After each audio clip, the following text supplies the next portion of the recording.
Right, what we're going to look at in this video is underpainting tonally, and in this case using Verdaccio, which is basically a green tone. And it's a very ancient method. It goes back many hundreds of years. The early mural painters used it, and then it was quickly picked up by the great artists of the Renaissance, the likes of Raphael and Michelangelo and Leonardo would all have been very familiar with this method. And one of the many advantages is that it establishes everything tonally for very different reasons. The green is helpful for me with this, pondy atmosphere that I'm after, but they would be using the green to help with the flesh tones, because green is the complementary of red. When they done a portrait underpainted in green, and I think their green was a mixture of typically a mixture of black, yellow ochre and white, then the transparent nature of oil paint, when they put the flesh colour on top of the green, then it would really help to bring out the richness of the flesh tones.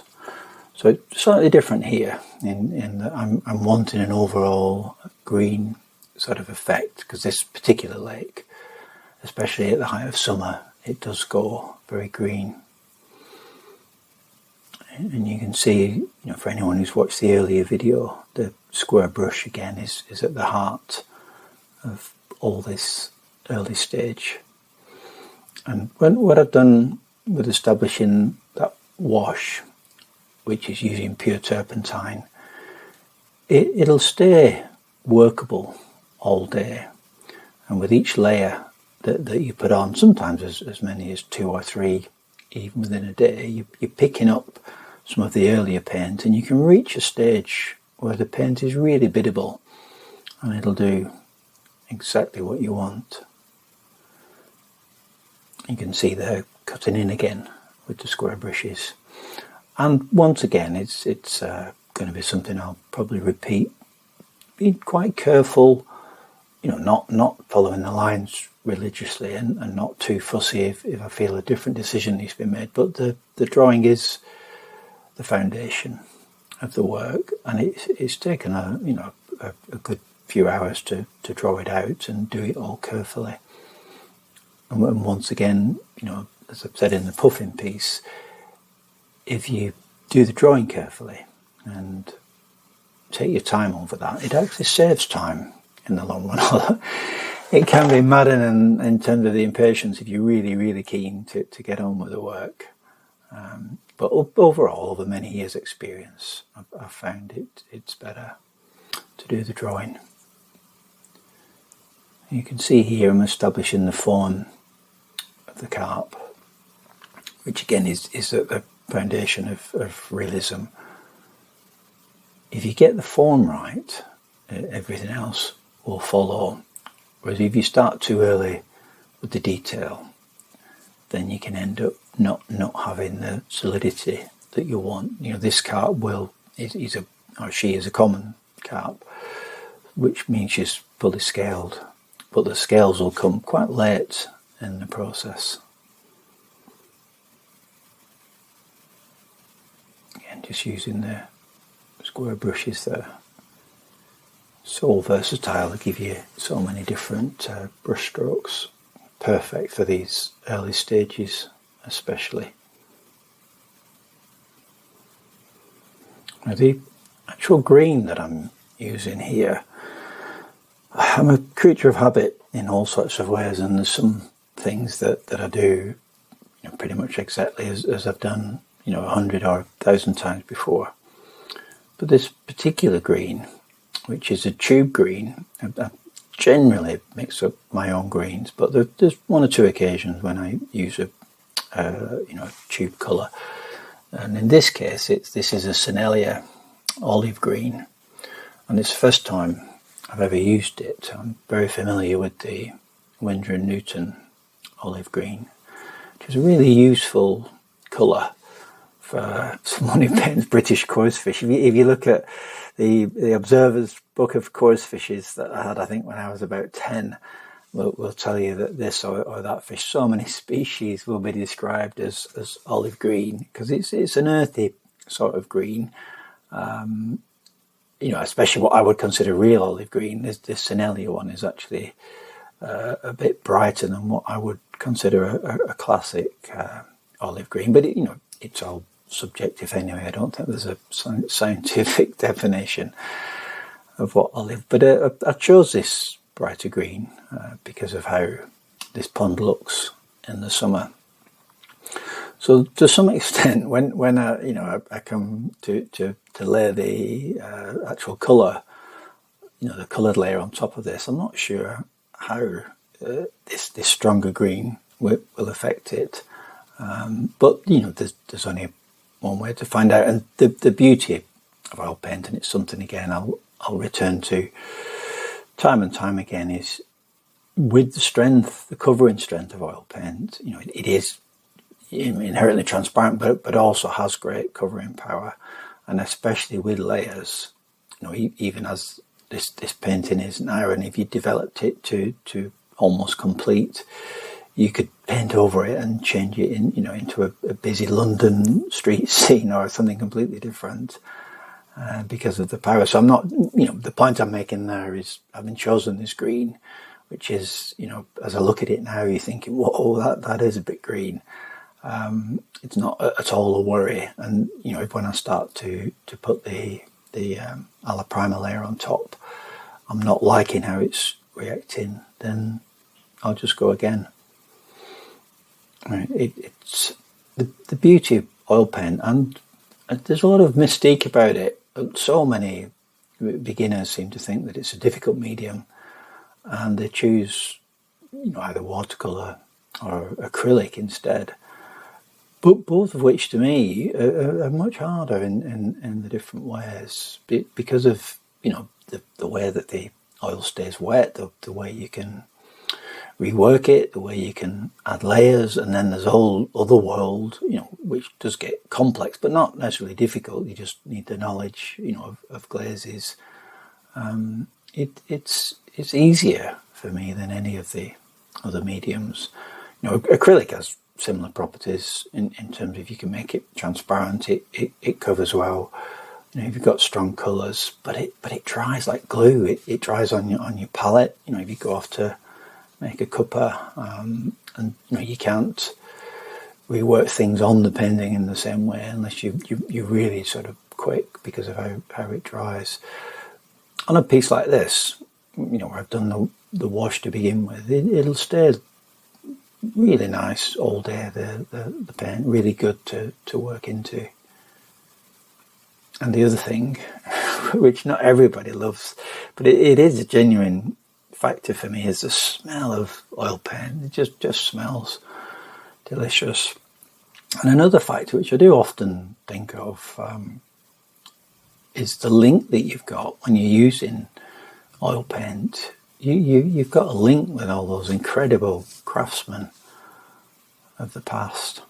Just comment now on what I'm doing there, which is rubbing away again. I've got the brighter ground, and in places which I've done on the lake bed, and in that background there was a real sort of glow of the light coming through. Then that rubbing back, so you're actually taking paint off. When you subsequently come to do the Ala Primer layer, those areas will show through. And what I often do is push the transparency then all over those areas where I really want the light to glow. Because one of the things most important, I would say, really about my inspiration is the light. The quality of light. It's wonderful. Anywhere the sun is shining, but underwater there's a particular magic for me about the quality of light.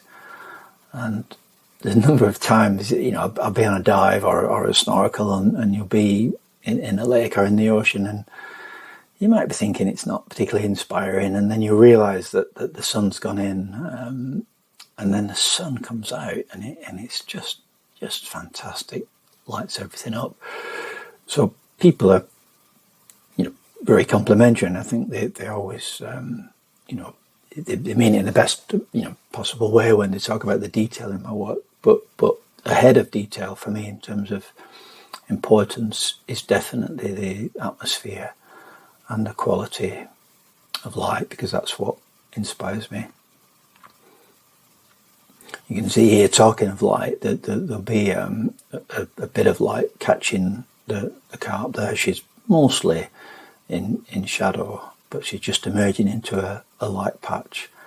So establishing the form with that light.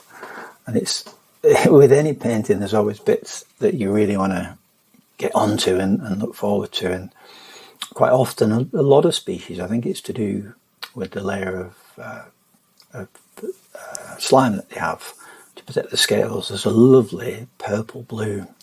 So on the area on the shoulders where I've done the pale there'll be a lovely sort of ultramarine violet dragged into the carp.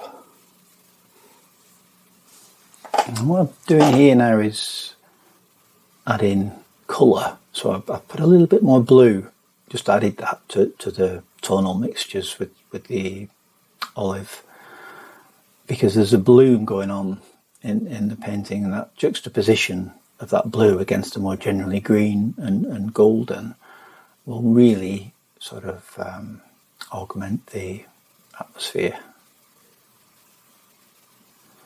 You can see there the beauty of a square brush. Just turn it on its side and you could do very, very thin lines with it, and then turn it back to use the flat, and you can do broader strokes with it. These particular ones are Rosemary and Company brushes, which are excellent. Been using them for many years now. The mail order company, very, very fast to turn orders around, and reasonably priced. Although something we'll talk about at length again if this whole YouTube channel continues. But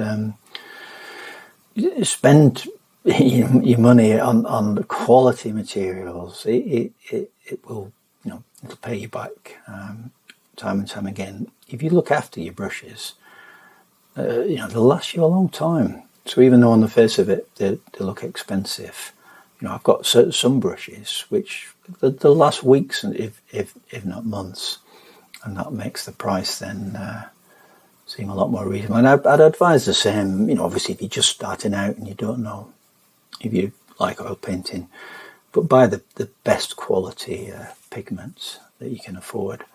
And and unless you paint like one of the impressionists, and put the paint on with a palette knife, it'll go a long way, the quality artist pigments.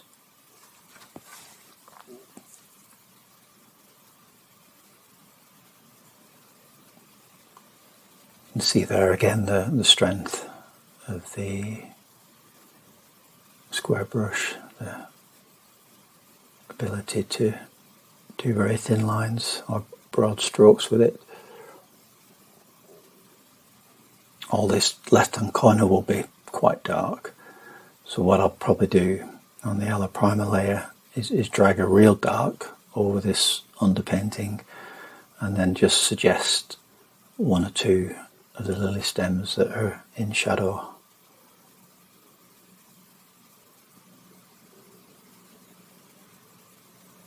And again, I've talked about it in the puffing video, but losing edges, you can see where I went below the tail into the background, that there'll be no definition whatsoever. And that happens with things in air, but certainly underwater.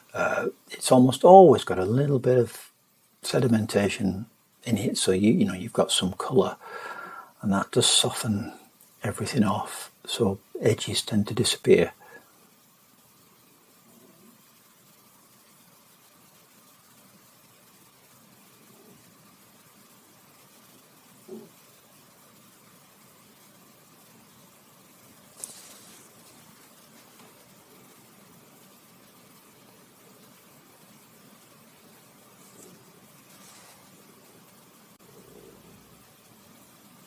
can see the paint there getting thicker, and this is the stage where your paint just really seems to be doing like exactly what it's told. In a sense, when you the earlier thin layers on, it slides around a bit and it's a little bit streaky. But if I had the time and wanted to develop that leaf and start to put the detail on, then it would be perfect. It's just beautiful medium to work with. And already looking at that leaf, which is in the reference, and I've selected a lot from the reference. Again, it's something we'll talk about. Is it too dark? But it's going to be difficult to establish that for shooter because the mass of the cart will be quite dark, and the detail of the cart, it'll be obviously pretty much at the heart of the painting. So I won't make a decision about that leaf until we've got the cart established. But that's less than a day's work. If you'd like to see how this progresses, then you can join me in part 2.